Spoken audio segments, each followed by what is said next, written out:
নমস্কার বন্ধুরা, কোপ্তাকারি তো অনেক রকম খেয়েছেন। আজকে আমি আপনাদেরকে কাঁচকলার অন্যরকমভাবে কোপ্তাকারি বানিয়ে দেখাবো। আপনারা পুরো ভিডিওটা দেখুন আমি কিভাবে বানাই।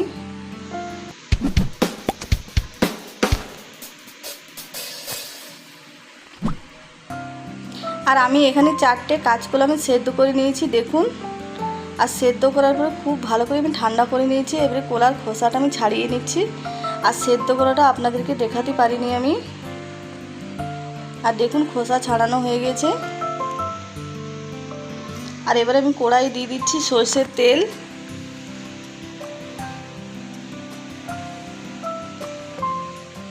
এবারে এর মধ্যে আমি দিয়ে দিচ্ছি পেঁয়াজ কুচি। পেঁয়াজটা এবারে হালকা করে ভেজে নেব।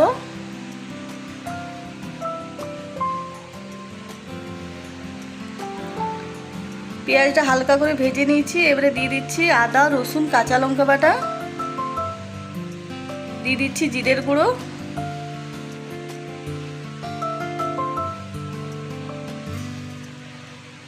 দিয়ে দিচ্ছি হলুদ গুঁড়ো,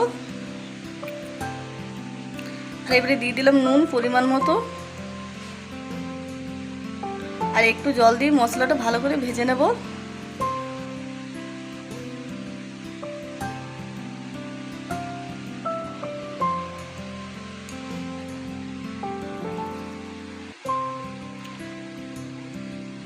আর মশলাটা খুব ভালো করে ভাজা হয়ে গেছে। আর এবারে সেদ্ধ করে রাখা কলাটা দেখুন আমি এইভাবে গ্রেট করে দিয়ে দিচ্ছি। আর সব কলাটাই আমি এইভাবে গ্রেট করে নেব।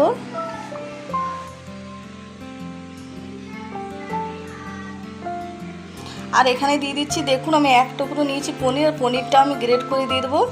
আর 4টাই কলা আমি গ্রেট করে দিয়ে দিয়েছি, আর পনিরটাও গ্রেট করে দিয়ে দিচ্ছি।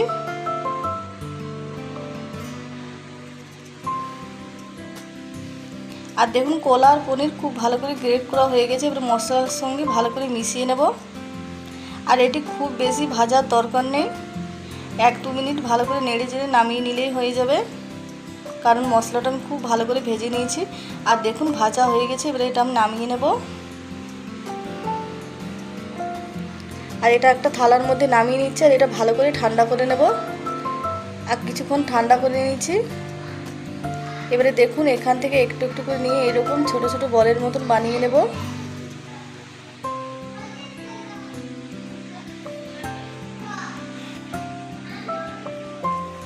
আর প্রত্যেকটাই আমি এইভাবে ছোট ছোট বলের মতো করে বানিয়ে নেব। আর দেখুন সবগুলো বানানো হয়ে গেল।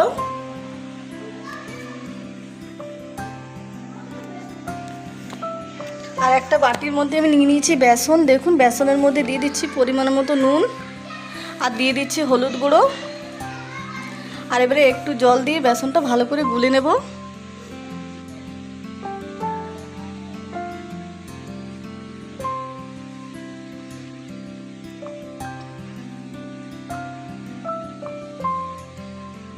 আর একটু আমি জল দিয়ে দিচ্ছি, বেসনটা অনেকটাই ঘন হয়েছে তার জন্য একটু জল দিয়ে দিলাম। আর জলটা দিয়ে খুব ভালো করে মিশিয়ে নেব। আর দেখুন ব্যাটারটা এরকম রেখেছি।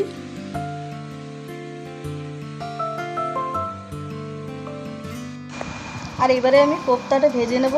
আর বেসনের ব্যাটারের মধ্যে আমি কাঁচকলার বলগুলো এইভাবে ডুবিয়ে আমি ভেজে নেব।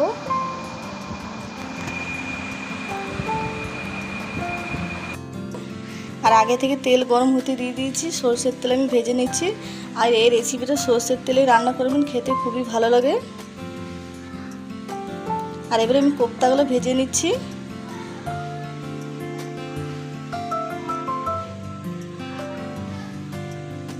আর দেখুন উল্টে পাল্টে ভালো করে ভেজে নেব।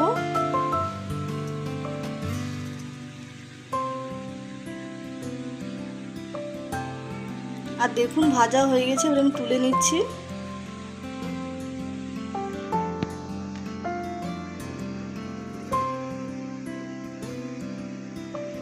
আর দেখুন এরকম করে ভাজা তুলে নিয়েছি। আর এইভাবে প্রত্যেকটাই কোপ্তা আমি ভেজে নেব।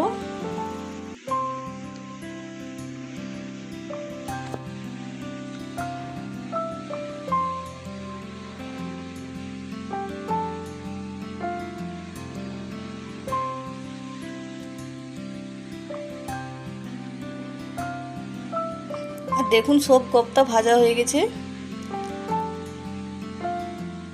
আর এবারে কোপ্তা ভাজার তেলের মধ্যে আমি দিয়ে দিচ্ছি গোটা জিরে, দিয়ে দিচ্ছি শুকনো লঙ্কা,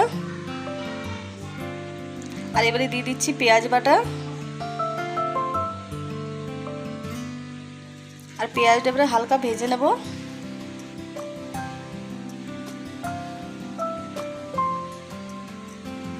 পেঁয়াজটা হালকা ভেজে নিয়েছি। এবারে এর মধ্যে দিয়ে দিচ্ছি আদা লঙ্কা রসুন বাটা, দিয়ে দিচ্ছি জিরের গুঁড়ো, দিয়ে দিচ্ছি লঙ্কার গুঁড়ো, দিয়ে দেবো টমেটো বাটা, আর দিয়ে দেবো পরিমাণ মতো নুন, হলুদ গুঁড়ো, আর দিয়ে দিচ্ছি সামান্য চিনি।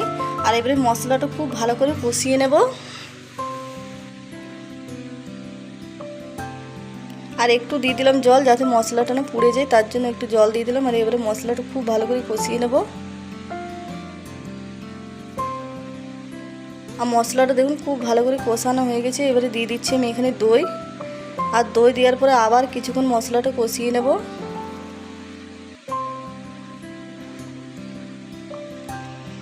আর এবারে দেখুন খুব ভালো করে কষানো হয়ে গেছে। এবারে এর মধ্যে দিয়ে দিচ্ছি জল, আর জল দিয়ে খুব ভালো করে মিশিয়ে নেব।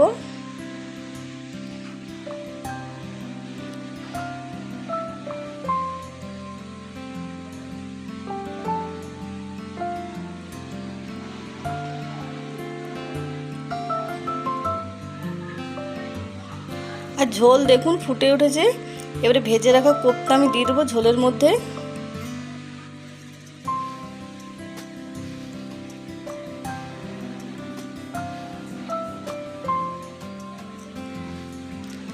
আর কোপ্তাগুলো দেওয়ার পরে আমি 5-10 মিনিট আরও রান্না করে নেব। আর দেখুন 5-10 মিনিট রান্না করে নিয়েছি। এবারে নামানোর আগে আমি দিয়ে দিচ্ছি গরম মশলার গুঁড়ো, আর দিয়ে দেবো ঘি। আর আমি যেভাবে রান্না করলাম আজকে কাঁচকলার কোপ্তা কারি, আপনারা এইভাবে রান্না করে খাবেন, খেতে খুবই ভালো লাগে। এটা ভাত রুটি যে কোনো দিয়ে খাবেন ভালো লাগে।